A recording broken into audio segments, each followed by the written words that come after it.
Je pense qu'on est dans un moment historique pour la Martinique, historique par l'ampleur de la difficulté, de la crise, qui date de très longtemps, et que ça a conduit à des mobilisations, on l'a connu en 2009 et on l'a connu aujourd'hui, et je le dis clairement, des mobilisations et des revendications qui sont légitimes. La vie chère, c'est la précarité, c'est la misère, c'est le repli, ce sont les inégalités. Et je pense que s'il y a quelque chose qu'on peut s'accorder de dire en commun, ça ne peut pas continuer. Et que si cette réunion nous permet, au-delà de nos propres intérêts particuliers, de parvenir à un accord, ce sera un premier pas vers l'évolution de la Martinique, vers plus d'apaisement, de démocratie économique et surtout d'un développement mieux intégré. Nous savons que nous dépendons beaucoup de l'extérieur. Il ne faut pas se satisfaire de déclarer cela. Il faut mener des actes précis pour voir comment on peut gagner la bataille.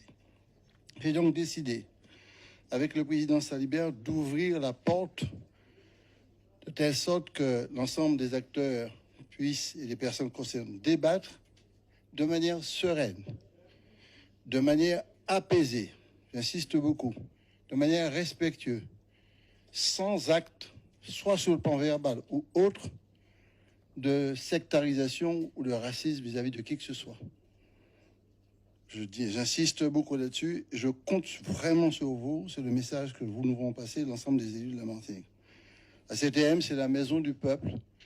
Donc, j'accueille la partie du peuple de la Martinique qui conteste, qui proteste.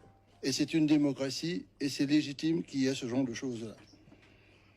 Il nous faut sortir de cette situation de crise et nous devons absolument partager cette volonté claire.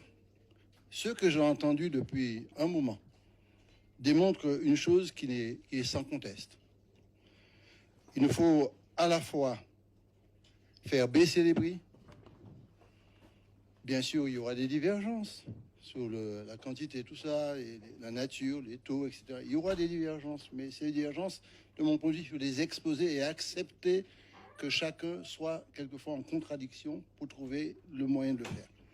Mais ce qui est encore plus important pour nous, si ce moment historique nous permet d'avancer vers l'autonomie alimentaire, vers une mutation économique où les produits locaux ne sont pas que l'appendice de la commercialisation, ce serait extrêmement important. J'insiste aussi beaucoup pour qu'on puisse tenir compte d'un enjeu considérable dans la question des mutations. C'est la question de la distribution alimentaire et c'est la question de la relance. Aux côtés de la baisse des prix, on verra des détails techniques tout à l'heure, de la relance de la distribution alimentaire en Martinique. Pour moi, pour nous, à la CTM, et je souhaite qu'on partage cela, cette réunion n'est qu'une première étape d'une mobilisation qui devrait nous permettre d'accéder à résoudre les problèmes des inégalités en Martinique. 76 000 personnes vivent en dessous du seuil de pauvreté. La précarité gagne tout le monde. Quelqu'un qui touche le RSA, c'est 35 000 personnes.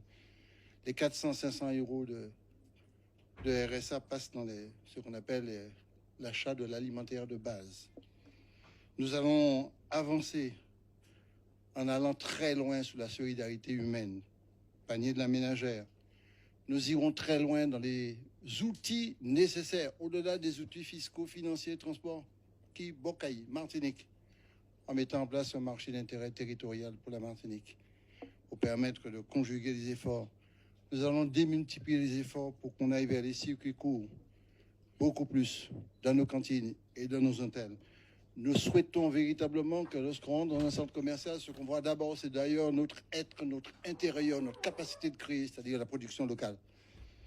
Nous souhaitons aussi très fortement que l'État puisse accompagner, notamment sur la réforme du POSEI que nous voulons mettre sur pied.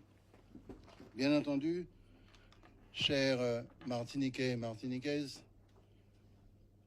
nous savons que dans une société qui est en difficulté, des fois il y a des affrontements, mais je ne peux pas ne pas dire clairement que j'appelle à la paix. Et qu'aujourd'hui, on puisse trouver les efforts et les décisions qui appartiennent à l'État, des décisions qui appartiennent à la collectivité territoriale, des décisions qui appartiennent aux transporteurs, transitaires, des décisions qui appartiennent aussi aux chaînes logistiques. Nous devons absolument travailler. Pour quelle raison j'ai accepté que ce soit enregistré et ensuite chacun pourra communiquer par la suite? C'est un droit. Ça s'appelle la transparence. C'est fondamental pour moi. C'est vraiment extrêmement important. La transparence. Nous sommes là de passage. Nous, on n'est que de passage. Tous. On est propriétaire de rien du tout. Ce qui fait que la Martinique doit démontrer au sein de la République, parce que nous y sommes. Moi, je suis autonomiste, vous connaissez ma position, mais on y est. On ne peut pas ne pas respecter la République. Voilà ce que je voulais vous dire en préambule. Je passerai la parole à Monsieur le Préfet pour faire sa déclaration, ensuite à l'association pour faire sa déclaration, et ensuite ceux qui veulent s'exprimer et faire une déclaration. Et à la suite de ces déclarations, nous allons bien sûr entamer ce qu'on appelle les propositions, claires, nettes et précises. On est dans les actes, on fait des propositions, et ces propositions sont débattues. Est-ce qu'on sera d'accord sur tout? J'en sais rien. La seule chose, je pense que tous les Martiniquais et Martiniquaises qui nous écoutent, qui nous entendent, doivent se dire le premier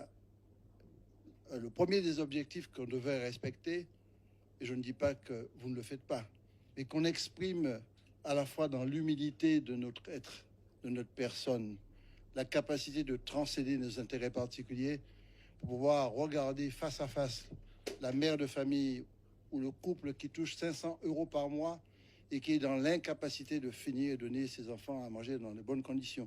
C'est ça qu'on veut, c'est tout, ça s'arrête là. Et qu'on puisse avancer, je le dis, ne prenez pas ça mal, vers une nouvelle démocratie économique. Quand je parle de démocratie, je ne suis pas en train de dire qu'il n'y a pas de démocratie ici, je suis en train de dire que bah, chaque monde a chance, quel que soit coulé la pays, origine ou ton. C'est ça que je veux. Si je réussis ça, et si, ça c'est mon combat personnel, si nous réussissons ça, pour la énième fois, je vous tends la main. Pour la énième fois, ne coupez pas ma main. Je vous tends la main. Je vous tends la main. Ne coupez pas la main. Parce que si vous coupez la main, c'est votre propre main que vous risquez de couper. Merci beaucoup. Je passe la parole au préfet.